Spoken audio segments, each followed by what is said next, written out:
الحمد لله رب العالمين والصلاة والسلام على سيد الأنبياء والمرسلين وعلى آله وصحبه أجمعين. أما بعد فقد قال رسول الله صلى الله عليه وسلم: اللهم اغفر لي واختر لي، او كما قال صلی اللہ علیہ وسلم. محترم حضرات، بھائیوں، بزرگوں، دوستوں، میں نے اس وقت نبی اکرم صلی اللہ علیہ وسلم کی ایک بہت مختصر دعا آپ کے سامنے نقل کی ہے. حضرت عائشہ صدیقہ رضی اللہ تعالی عنہا سے مروی ہے کہ انہوں نے فرمایا کہ رسول اللہ صلی اللہ علیہ وسلم جب کسی کام کا ارادہ فرماتے تو اللہ سے یہ دعا کرتے ہیں: اللہم اغفر لی واختر لی، اے اللہ میرے لیے جو مناسب ہے، جو اصلاح ہے، جو بہتر ہے وہ پسند کیجئے اور میرے لیے اس میں خیر رکھ دیجئے. یہ ہے استخارہ. استخارے کے معنی آتے ہیں اللہ تعالیٰ سے خیر چاہنا، اللہ سے بھلائی مانگنا. لفظ خیر کو ایک اور باب میں لے جاتے ہیں تو وہ بن جاتا ہے استخارہ. اس کے معنی آتے ہیں خیر چاہنا، خیر طلب کرنا. احادیث سے معلوم ہوتا ہے کہ جب بھی کسی انسان کو کوئی ضرورت پیش آئے، کوئی معاملہ درپیش ہو اور اس میں وہ متردد ہو، پریشان ہو، یا اس معاملے میں وہ چاہتا ہو کہ اسے خیر ہی خیر ملے، تو ایسی صورتوں کے اندر اللہ سے دعا مانگنی چاہیے. اسی کا نام ہے استخارہ. دنیا میں انسان کو بہت سارے معاملات پیش آتے ہیں اور نبی اکرم صلی اللہ علیہ وسلم نے ہمیں جہاں دین سکھایا ہے وہاں دنیا بھی سکھائی. جہاں دین کا خیر اللہ نے ہم کو دیا، اللہ کے نبی نے ہم کو دیا ہے، وہیں پر دینی خیر کا بھی اہتمام کیا اور ہمیں بتایا ہے کہ دنیاوی خیر کیسے حاصل کریں. دیکھیے دنیا ہے اور اس دنیا کے اندر انسان جیتا ہے تو مختلف حالات اس پر پیش آتے ہیں، مختلف مسائل درپیش ہوتے ہیں. ایسی صورت کے اندر وہ کبھی متردد ہو جاتا ہے، پریشان ہو جاتا ہے. میں یہ کام کروں کہ نہ کروں، یہ تجارت میں کروں کہ نہ کروں، فلاں جگہ میں شادی کروں کہ نہ کروں، فلاں مسئلے کو میں اختیار کروں یا نہ کروں، فلاں جگہ میں دکان کھولوں یا نہ کھولوں، وغیرہ وغیرہ بے شمار مسائل ہیں. جاب والوں کو مسئلہ پیش آتا ہے کہ کمپنی یہ بھی ہے میرے لیے، کمپنی وہ بھی ہے، جاب کہاں پر کروں، کسے میں ریسپانس کروں، اس کمپنی میں جا کر کام کروں یا اس کمپنی میں کام کروں. میں تجارت کرنا چاہتا ہوں تو کون سی تجارت کروں، کپڑے کی تجارت کروں کہ جوتوں کی تجارت کروں، چاول کی تجارت کروں یا کسی اور چیز کی تجارت کروں. لوگوں کے ذہنوں کے اندر مسائل پیدا ہوتے ہیں، ان کی زندگی کے اندر مختلف حالات پیش آتے ہیں. نبی اکرم صلی اللہ علیہ وسلم نے اللہ کی طرف سے ہمیں اس سلسلے میں بھی ہدایت دی کہ دنیا کے معاملوں کو تم کیسے حل کرو، دینی مسائل کو تم کیسے حل کرو. دنیا اور دین دونوں کی چیزوں کو اللہ کے نبی علیہ الصلوۃ والسلام نے سکھایا اور بتایا. جب ایسی صورتحال پیش آئے تو ایک کام تو یہ کرنا ہوتا ہے کہ لوگوں سے مشورہ کرو، تجارت والوں سے تجارت کے سلسلے میں مشورہ کیا جائے اور تعلیم کے سلسلے میں اہل علم سے مشورہ کیا جائے، صنعت و حرفت کے بارے میں پیشہ ور لوگوں سے مشورہ کیا جائے. اس طرح دنیا کے مختلف کاموں پر جو لوگ لگے ہوئے ہیں اور اس کے اندر مہارت رکھتے ہیں، ایسے لوگوں سے مشورہ کرنا یہ بھی ایک اہم کام ہوتا ہے، لیکن جن سے بھی ہم مشورہ کریں گے وہ بہرحال ہم جیسے انسان ہوں گے، اور ان کو بھی تردد پیش آئے گا، اور ان کی بات بھی کوئی قطعی اور آخری اور حتمی نہیں ہو سکتی۔ تو مشورہ وغیرہ کر لینے کے بعد، اپنی تحقیق کو مکمل کر لینے کے بعد، انسان کو پھر یہ سوچنا ہے کہ بھائی میں بھی انسان ہوں، یہ لوگ بھی انسان ہیں، یہ ڈاکٹرز بھی انسان ہیں، یہ بیرسٹر بھی انسان ہیں، یہ انجینئرز بھی انسان ہیں، یہ پروفیسرز بھی انسان ہیں، مختلف مسائل کے جو ماہرین ہیں، ایکسپرٹس ہیں، وہ بھی بہرحال مجھ جیسے انسان ہیں، اس لیے ان کی بات آخری اور قطعی تو نہیں ہو سکتی۔ آخری اور قطعی بات کوئی ہو سکتی ہے تو وہ اس کی جانب سے ہو سکتی ہے جو مجھ کو بھی پیدا کرنے والا ہے، تمام انسانوں کو پیدا کرنے والا ہے، تمام کے تمام جنات اور فرشتوں کو پیدا کرنے والا ہے، تمام مخلوقات کو پیدا کرنے والا ہے۔ مجھے اس اللہ کی طرف رجوع کرنا ہے جو قدرت بھی بہت بڑی رکھتا ہے، علم بھی اس کا سب سے زیادہ ہے، اور ایسا علم جس کے اندر کوئی نقص نہیں، ایسا علم جس کے اندر جہالت کا کوئی گزر نہیں، ایسا علم جو بالکل پرفیکٹ اور حتمی اور آخری اور قطعی ہے، وہاں سے جو بات مجھ کو ملے گی وہ آخری ہوگی، وہ قطعی ہوگی۔ اب یہاں پر آ کر استخارہ ہوتا ہے۔ پہلے ہو گیا استشارہ یعنی مشورہ، مشورے کے بعد ہے استخارہ کہ اللہ سے اب مشورہ کرو، اللہ سے خیر کو مانگو۔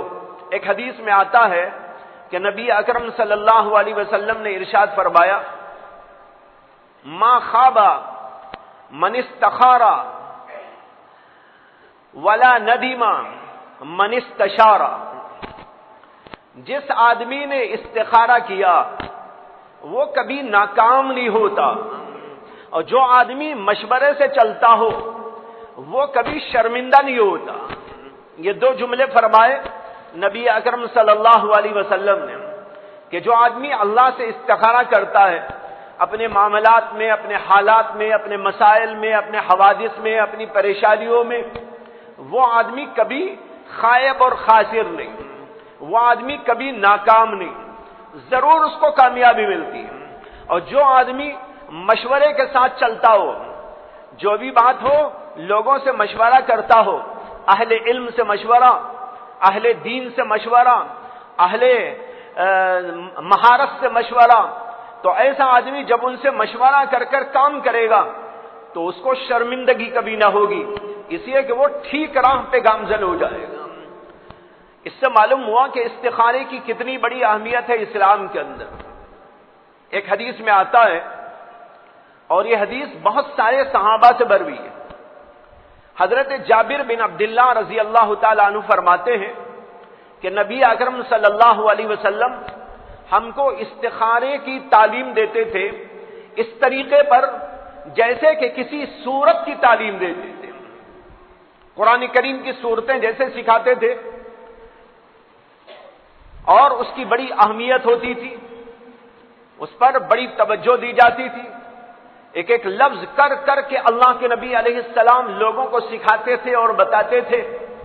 حضرت جابر کہتے ہیں جس طرح سورت سکھاتے تھے قرآن کریم کی، اسی طرح ہم کو دعائے استخارے کی بھی تعلیم دیتے تھے، دعا سکھاتے تھے، استخارے کی دعا ایسا پڑھو۔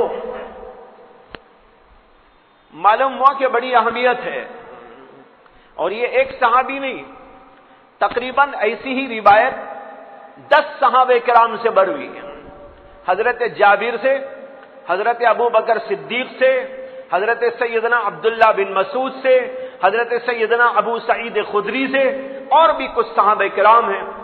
10 صحابہ کرام سے کم از کم یہ حدیث ثابت ہے کہ اللہ کے نبی علیہ السلام ہم کو استخارے کی تعلیم دیتے تھے، اور یہ بھی بعض روایتوں میں آیا اس طرح تعلیم دیتے تھے جیسے کہ قرآن کریم کی سورت کی تعلیم دیا کرتے تھے، اور فرماتے تھے جب بھی تم میں سے کسی آدمی کو کوئی پریشانی پیش آ جائے، کسی بھی طرح کی پریشانی ہو، تو اس پریشانی کے موقع پر 2 رکعت نماز پڑھو اور پھر اس کے بعد یہ دعا پڑھو. یہ اللہ کے نبی صلی اللہ علیہ وسلم کی تعلیم تھی. 2 رکعت پڑھنا اور پھر دعائے استخارہ پڑھنا. دعائے استخارہ کچھ لمبی ہے. اللہم انی استخیرک بعلمک واستقدرک بقدرتک واسألک من فضلک العظیم فإنک تقدر ولا اقدر وتعلم ولا اعلم انک انت علام الغیوب. اللہم ان کنت تعلم ان هذا الامر خیر لی فی معاشی وعاقبت امری فاقدره لی ویسره لی ثم بارک لی فی وان کنت تعلم ان هذا الامر شر لی فی معاشی وعاقبت امری فاصرف عنی واصرفنی عنہ واقدر لی الخیر حیث کان ثم رزقنی بہ. یہ پوری دعا ہے. اگر کسی کو یاد نہیں ہے تو وہ اصول کر لے, ہم اس کو لکھ کے دے دیں گے, اور یہ دعا پڑھیں اور اپنے دل میں اس کو اچھی طرح محفوظ کریں. اللہ کے نبی علیہ الصلوۃ والسلام حضرات صحابہ کو اس طرح یہ دعا کی تلقین کرتے تھے اور سکھاتے تھے جیسے قرآن کریم کی صورتیں سکھاتے تھے. معلوم ہوا کہ بڑی اہمیت ہے اس کی. اگر اتنی اہمیت نہ ہوتی تو اللہ کے رسول صلی اللہ علیہ وسلم کیوں سکھاتے اس طرح جیسے قرآن کریم کی صورت کی تعلیم دیتے ہیں.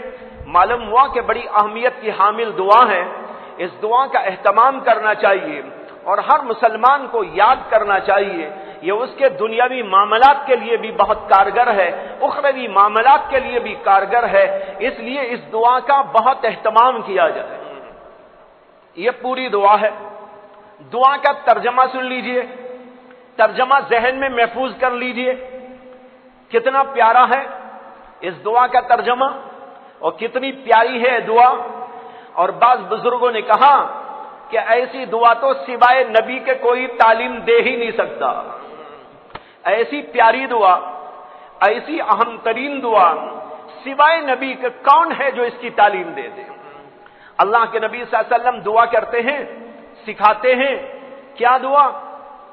یہ دعا سکھاتے ہیں کہ اے اللہ آپ سب کچھ جانتے ہیں, میں کچھ نہیں جانتا. میں آپ سے دعا کرتا ہوں, میں آپ سے خیر چاہتا ہوں. آپ کے فضل سے, آپ کا فضل کا حوالہ دے کر میں آپ سے خیر کی تمنا کرتا ہوں, آرزو کرتا ہوں, دعا کرتا ہوں. اور اللہ سے کیوں دعا کرتے ہیں؟ فَإِنَّكَ تَقْدِرُ وَلَا أَقْدِرُ وَتَعْلَمُ وَلَا أَعْلَمُ. اس لیے کہ اللہ آپ قدرت والے ہیں اور میں بے طاقت ہوں, عاجز بندہ ہوں. اور آپ علم والے ہیں اور میں بے علم و جاہل ہوں. دیکھو اللہ کی تعریف ہو رہی ہے اس میں. اللہ تبارک و تعالی کی قدرت کا اظہار ہو رہا ہے, اللہ کے علم و جلالت کا بیان ہو رہا ہے, اپنی عاجزی کا, اپنی درماندگی کا, اپنی غلامی کا اللہ کے سامنے اظہار کیا جا رہا ہے. اللہ کو یہ ادا بہت پسند ہے کہ بندہ اپنی عاجزی کا اظہار کرے اور کہے کہ اللہ میں تو کچھ نہیں. انک تقدر, آپ قدرت والے ہیں, ولا اقدر, اور میں کوئی قدرت و طاقت نہیں رکھتا. میں عاجز ہوں, درماندہ ہوں, غلام ہوں, مسکین ہوں, فقیر ہوں. وہ تعلم, اور آپ تو بڑے علم والے, سب کچھ آپ جانتے ہیں, دلوں کے رازوں کو بھی آپ جانتے ہیں. اور آپ عالم الغیب ہیں اور آپ عالم الشہادہ ہیں. جو نظر آ رہا ہے ہم کو وہ بھی آپ جانتے ہیں, جو ہماری نظروں سے اوجھل و پوشیدہ آپ اس کو بھی جانتے ہیں. انک انت علام الغیوب, بلا شک و شبہ آپ علام الغیوب ہیں, سارے غیبوں کے جاننے والے. ہمارے سامنے تو بہت ساری چیزیں ہیں ہی نہیں. جنت کو ہم نہیں دیکھ رہے, دوزخ کو ہم نہیں دیکھ رہے ہیں, آسمانوں میں کیا ہو رہا ہے ہم کو نہیں معلوم ہے, یہاں اور کیا کیا کون سی مخلوق بیٹھی ہے ہماری نظروں سے اوجھل و پوشیدہ ہے. آگے کیا ہونے والا ہے ہم کو نہیں معلوم ہے, شام میں کیا ہونے والا ہے نہیں معلوم ہے, بلکہ 1 منٹ بعد کیا ہونے والا ہے وہ ہم کو نہیں معلوم ہے, ہمارے پیچھے کیا ہو رہا ہے وہ ہم کو نہیں معلوم ہے. یہ ہم عاجز و درماندہ بندے ہیں، ہمارے علم کے اندر بڑا نقصان ہے، لیکن آپ تو اللہ علام الغیوب ہے۔ تو اللہ کی قدرت کا واسطہ دے کر اور اللہ کی علمی جلالت کا حوالہ دے کر اور اپنی عاجزی اور درماندگی اور اپنی غلامی کا مظاہرہ کر کے بندہ اللہ سے کہتا ہے کہ اللہ میں اس لیے آپ سے خیر چاہتا ہوں کہ آپ جانتے ہیں میں نہیں جانتا، آپ قدرت والے ہیں میں قدرت نہیں رکھتا ہوں۔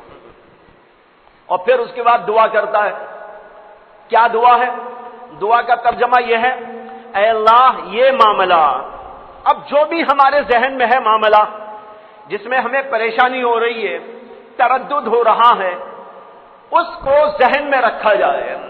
اللہم ان کنت تعلم ان ھذا الامر، جب ھذا الامر کا لفظ آئے تو اپنا جو مسئلہ ہے وہ ذہن میں لائے۔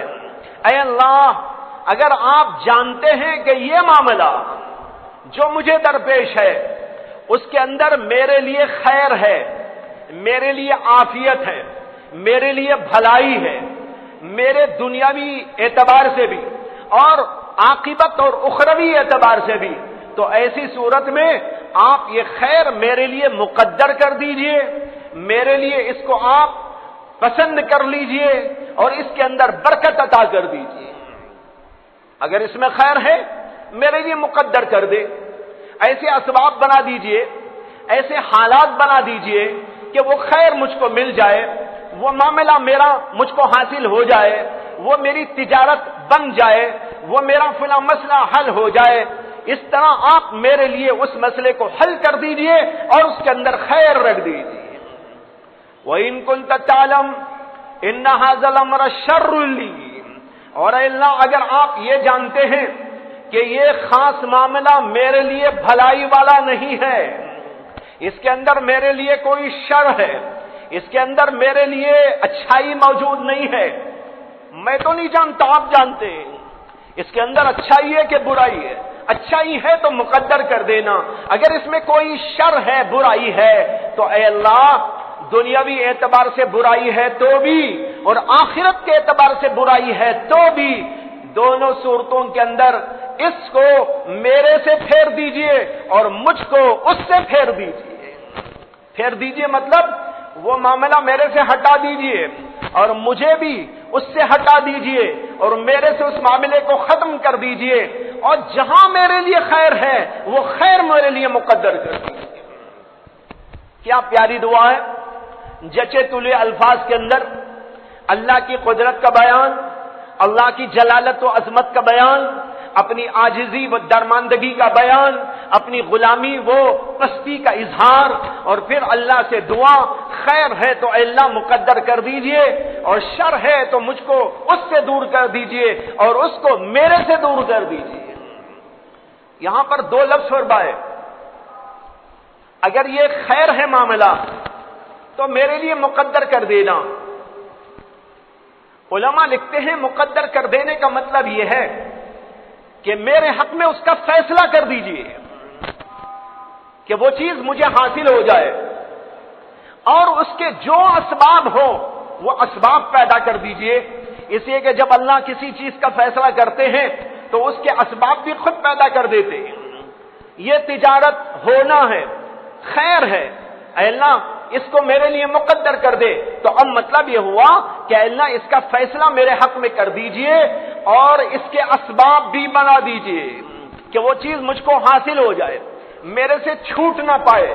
جو بھی اس کے اسباب ہو سکتے ہیں وہ سارے کے سارے اسباب میرے لیے جمع فرما دیجئے۔ اور فرمایا اگر اس میں شر ہے تو دنیاوی اعتبار سے شر یا اخروی اعتبار سے شر، تو اس کو میرے سے دور کر دینا اور اسے میرے سے دور کر دینا۔ دو لفظ، فاصرف عنی، میرے سے دور کر دیجئے اس کو، واصرفنی عنہ، اور مجھے بھی دور کر دیجئے اس سے۔ علماء نے نکتہ لکھا ہے کہ بعض وقت ایسا ہوتا ہے کہ آدمی کے ذہن میں ایک چیز ہوتی ہے کہ یہ مجھے ملنا چاہیے، یہ چیز مجھے ملنا چاہیے، اس کا دل اس میں اٹکا ہوا ہے۔ اب استخارہ کرتا ہے تو دعا کرتا ہے کہ اللہ یہ خیر ہے تو میرے لیے مقدر کر، اور خیر نہیں ہے تو مجھے نہیں چاہیے۔ اب یہاں دو لفظ فرمائے، اس کو میرے سے پھیر دینا، مجھے اس سے پھیر دینا۔ یہ اس لیے فرمایا کہ بسا اوقات جیسے میں نے کہا کہ دل کسی چیز میں اٹکا ہوا ہوتا ہے، وہ چیز تو پھر گئی لیکن اس کا دل نہ پھرا تو وہ چیز تو اس سے دور ہو گئی دعا کرنے کے نتیجے میں، لیکن اس کا دل اسی میں اٹکا ہوا ہے، تو اٹکا ہوا ہونے کی وجہ سے بیچارہ پریشان رہے گا۔ اس کی ایک مثال دیتا ہوں۔ ایک نوجوان ایک جگہ شادی کرنا چاہتا ہے، فلاں لڑکی سے میری شادی ہو، اب وہ دعا کرتا ہے اور حقیقت میں اس جگہ اس کی شادی ہونا شر ہو، لیکن اس کا دل اس لڑکی میں اٹکا ہوا ہے کہ میری شادی وہاں ہو، میری شادی وہاں ہو۔ اب دعا کر رہا ہے تو اس دعا میں دو لفظ اس لیے فرمائے کہ اللہ اسے میرے سے دور کر دے، مجھے اس سے دور کر دے، اس کو میرے سے پھیر دے، مجھے اس سے پھیر دے۔ دونوں پھر جائیں گے تو قصہ اچھا رہے گا، اور اگر ایک پھر گیا دوسرے کا دل نہیں پھرا تو مسئلہ یہ ہوگا کہ وہ چیز تو اسے نہ ملے گی لیکن یہ دن رات پریشان رہے گا، دل اسی میں اٹکا ہوا ہے۔ اب سوچو اللہ کے نبی صلی اللہ علیہ وسلم کی دعا میں کتنی باتوں کی رعایت ہے۔ یہ ایک مثال ہے سمجھانے کے لیے، چونکہ ایسے واقعات پیش آتے رہتے ہیں، لوگ بتاتے رہتے ہیں، اس لیے میں عرض کر رہا ہوں کہ یہ مسئلہ کتنا اہم تھا کہ اللہ کے نبی علیہ السلام نے یہ فرمایا اس کو میرے سے پھیر دینا اور مجھے اس سے پھیر دینا، اس کا دل میرے سے پھر جائے، میرا دل اس سے پھر جائے، اور ہمارا دل صاف ہو کر کسی اور جگہ سے ہماری تقدیر بن جائے۔ یہ ہے دعا، اس لیے ہر موقع پر یہ دعا کر لینا چاہیے۔ اس دعا کی تعلیم کا خلاصہ پہلے سمجھ لیں کیا ہے۔ دین اسلام ایسا دین ہے جو یہ چاہتا ہے کہ بندے کا تعلق اللہ سے ہمیشہ جڑا رہے، ہر موقع پر بندہ اللہ کی طرف رجوع کرتا رہے۔ اسی لیے اٹھتے ہوئے، چلتے ہوئے، پھرتے ہوئے، مختلف کام کاج کرتے ہوئے دعاؤں کی تعلیم دی گئی۔ کھڑے ہونے پر دعا، بیٹھنے پر دعا، چلتے ہوئے دعا، کسی سے بات چیت کرتے ہوئے، کسی سے ملاقات کرتے ہوئے، کہیں سلام کا طریقہ، ایسے ہی کھانے پینے کے وقت کی دعائیں، سونے کے وقت کی دعائیں، اٹھنے کے وقت کی دعائیں، اور مختلف جو ہے دعائیں تلقین کی گئی۔ روزانہ پیش آنے والے جو کام ہوتے ہیں ان کاموں کے موقع پر اللہ کا بندہ اللہ سے رجوع کیا کرے اور اللہ سے دعا مانگا کرے۔ کپڑے پہنتے ہوئے بھی اللہ کو نہ بھولے، سوتے ہوئے بھی اللہ کو نہ بھولے، اٹھتے ہوئے بھی اللہ کو نہ بھولے، کام کاج کرتے ہوئے بھی اللہ کو نہ بھولے، ہر وقت اللہ کو یاد رکھے اور اس کے منہ پر اللہ اللہ اللہ آتا رہے۔ اس کے لیے دعاؤں کی تعلیم دے دی گئی، اور اسی میں یہ بھی ہے کہ جب بھی تمہیں کوئی مسئلہ پیش آئے تو خالی اسباب کی طرف نگاہ نہ کرو، اسباب کے بجائے خالق اسباب کی طرف رجوع کرو۔ اسباب کا بنانے والا وہ ہے، اسباب کو پیدا کرنے والا وہ ہے، اسباب کو مؤثر بنانے والا وہ ہے، وہی اللہ چاہے اسباب کام کریں گے اور ہمارا کام بن جائے گا، اور اگر وہ نہ چاہے اسباب تم ہزار اختیار کر لو لیکن اس کے باوجود تمہارا کام بننے والا نہیں ہے۔ اس لیے جب بھی تمہیں کوئی پریشانی پیش آئے، کوئی تردد والا معاملہ پیش آئے، کوئی نئی تجارت تم شروع کرنا چاہتے ہو، کوئی نیا مسئلہ تمہارے سامنے درپیش ہو، چاہے وہ شادی کا مسئلہ ہو، بیٹی کی شادی کا مسئلہ، بیٹے کی شادی کا مسئلہ، یا کوئی تعلیم کا مسئلہ، یا کوئی تعلم کا مسئلہ، یا کوئی اور دنیاوی امور و معاملات، یا اسی طرح دینی معاملات میں بھی کچھ ایسے معاملات ہیں کہ ان کے اندر بھی کبھی ضرورت پڑتی ہے مشورہ کرنے کی اللہ سے، ایسے ہر موقع پر اللہ کی طرف رجوع کرو۔ اور اللہ کے نبی صلی اللہ علیہ وسلم کہتے ہیں اذا ہم احدکم الامر، جب تم میں سے کسی بھی آدمی کو کوئی مسئلہ درپیش ہو، جب بھی کوئی پریشانی کی بات پیش آئے، اس کو یہ دعا پڑھنا چاہیے جو ابھی آپ کو بتائی گئی۔ یہ دعا پڑھیں گے 2 رکعت پڑھ کر یا بغیر 2 رکعت کے، دونوں طرح ہو سکتا ہے۔ 2 رکعت پڑھ لے، یہ کامل استخارہ ہے۔ 2 رکعت پڑھنا، پھر اس کے بعد یہ دعا پڑھنا۔ اور بعض روایتوں کے اندر نماز کا ذکر نہیں ہے، صرف دعا کا ذکر ہے۔ اسی علماء کہتے ہیں 2 رکعت نماز پڑھے بغیر بھی استخارہ ہو سکتا ہے، دن میں بھی ہو سکتا ہے، رات میں بھی ہو سکتا ہے، اور اس کے لیے سونا بھی کوئی ضروری نہیں ہے۔ یہ جو سنتے ہیں کہ استخارہ کی دعا پڑھنے کے بعد سو جانا چاہیے، یہ اس لیے کہتے ہیں علماء کہ یکسوئی رہے دماغ میں۔ بعض لوگوں کو یکسوئی نہیں رہتی، ان کا دماغ ہر وقت گشت کرتا رہتا ہے، کبھی ادھر کا مسئلہ کبھی ادھر کا مسئلہ۔ تو دعا پڑھنے کے بعد دل میں کون سی بات پختگی کے ساتھ میں آ رہی ہے، اس کا علم حاصل کرنے میں معین بنے گی، مددگار بنے گی اس کی نیند اور سو جانا۔ اسے سو کر اٹھو، دل میں جو آئے اس پر عمل کرو، یہ کہتے ہیں۔ باقی سونا ضروری نہیں ہے۔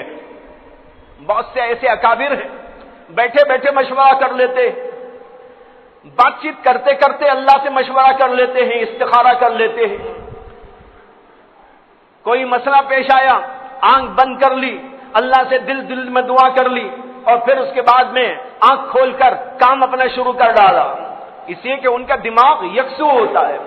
تو بہرحال بتانا یہ ہے، دن میں کریں مشورہ اللہ سے، یا رات میں کریں استخارہ، یا کسی اور موقع پر کرے، بس یہ دعا پڑھے، اور پھر اس کے بعد اپنے دل کے اوپر غور کرے کہ دل میں کون سی بات پختگی کے ساتھ میں آ رہی ہے۔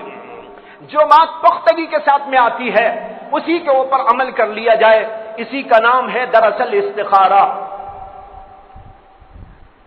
استخارے کی دعا تو میں نے آپ کو بتائی، اور اب یہ بتا رہا تھا کہ دعائے استخارہ کیوں ہے؟ اس لیے ہے تاکہ بندہ مومن ہر موقع پر اللہ کی طرف رجوع کرے۔ توحید کا درس ہے اس میں۔ اسباب سے نگاہ کو اٹھاؤ، مسبب الاسباب پر نگاہ ڈالو۔ تمام اسباب مسبب الاسباب کے تابع ہیں، وہ جو چاہتا ہے وہی ہوتا ہے، جو وہ نہیں چاہتا وہ کچھ نہیں ہو سکتا۔ اس لیے تمہارا کوئی بھی معاملہ پیش آئے تو تمہیں اللہ کی طرف رجوع کرنا چاہیے اور اس سے دعا مانگنا چاہیے، اے اللہ میرے لیے جس میں خیر ہے، جس کے اندر عافیت ہے، جس کے اندر میری راحت ہے دنیاوی اعتبار سے یا دینی اعتبار سے، وہ میرے لیے مقدر کر دیجئے، اور جس کے اندر میرے لیے شر ہے اس کو میرے سے دور کر دیجئے، اور جہاں خیر ہے وہ چیز میرے لیے مقدر فرما دیجئے۔ یہ اس لیے تاکہ بندہ اللہ کی طرف رجوع کرتے کرتے اللہ والا بندہ بن جائے۔ مومن کی یہی شان ہے، وہ ہر موقع پر اللہ کو یاد رکھتا ہے۔ الذین یذکرون اللہ قیاما وقعودا وعلی جنوبہم ویتفکرون فی خلق السماوات والارض ربنا ما خلقت ھذا باطلا سبحانک فقنا عذاب النار۔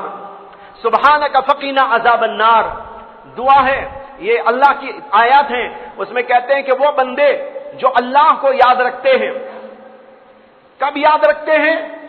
کھڑے کھڑے بھی، بیٹھے ہوئے بھی، لیٹے ہوئے بھی، اور وہ زمین و آسمان کی مخلوقات کے اندر غور و فکر کرتے رہتے ہیں۔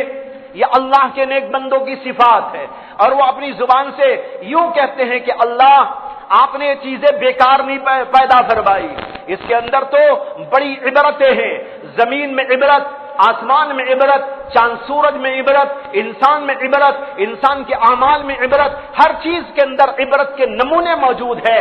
یہ اللہ کے نیک بندے کہا کرتے ہیں۔